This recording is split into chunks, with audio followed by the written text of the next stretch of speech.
मित्रांनो, मी तुम्हाला काल म्हणलं होतं, की आपल्या घरी खूप मोठं मवळ आहे आणि ते मवळ आपल्या घरामध्ये बसलेलं आहे. इथं बघा, इकडं चूल आहे आणि या चुलीचं किती धुपण होत असेल आणि तरी पण ते मवळ आपल्या घरीच बसलेलं आहे. ते कुठं जात नाही, काही नाही.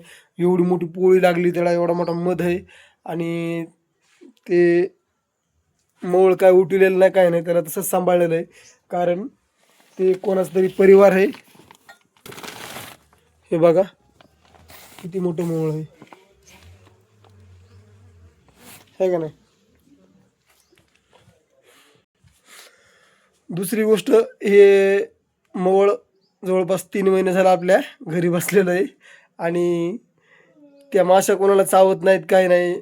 तिथं आई-दादा काही काम असेल तर तिकडे जातात आणि तरी पण ते मवळ त्यांना चावत नाही, काही नाही. दुसरी गोष्ट हे मवळ काय आपल्याला झोडायचं नाही, त्याला उठवायचं नाही, त्याचा मध-बीत काढून आपल्याला खायचं नाही. तर खायचं कशासाठी नाही, की कारण हे कोणाचा तरी परिवार आहे, कोणाचं तरी कुटुंब आहे. त्यांची त्यांची एक अलग दुनिया आहे. त्यांना पण पृथ्वीवरती जगण्याचा अधिकार आहे, जसा आपल्याला अधिकार आहे.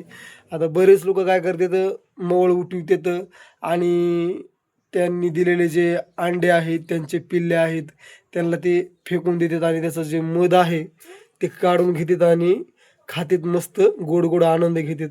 पण मित्रांनो, हे चुकीचं आहे. कारण ते पण कोणाचं तरी घर आहे, त्यांचं पण जीवन आहे, त्यांना पण जीवन जगण्याचा अधिकार आहे. फक्त एवढ्या एका गोष्टीमुळं आपलं मन प्रेमळ आहे. आपले आई-वडील जे आहेत, प्रत्येक प्राणी, जीव मात्र जे आहेत पृथ्वीवर, त्यांच्यावरती सगळ्यावरती माया करतात आपले वडील.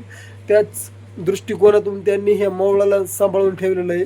ते म्हणतात आपल्या इथं बसलंय ना एवढं मोठं मवळ, त्याला आपल्या इथं आसरा भेटलाय, सहारा भेटलाय, बसेल, राहील, खाईल आणि ज्यावेळेस त्याला जायचं त्यावेळेस ते जाईल.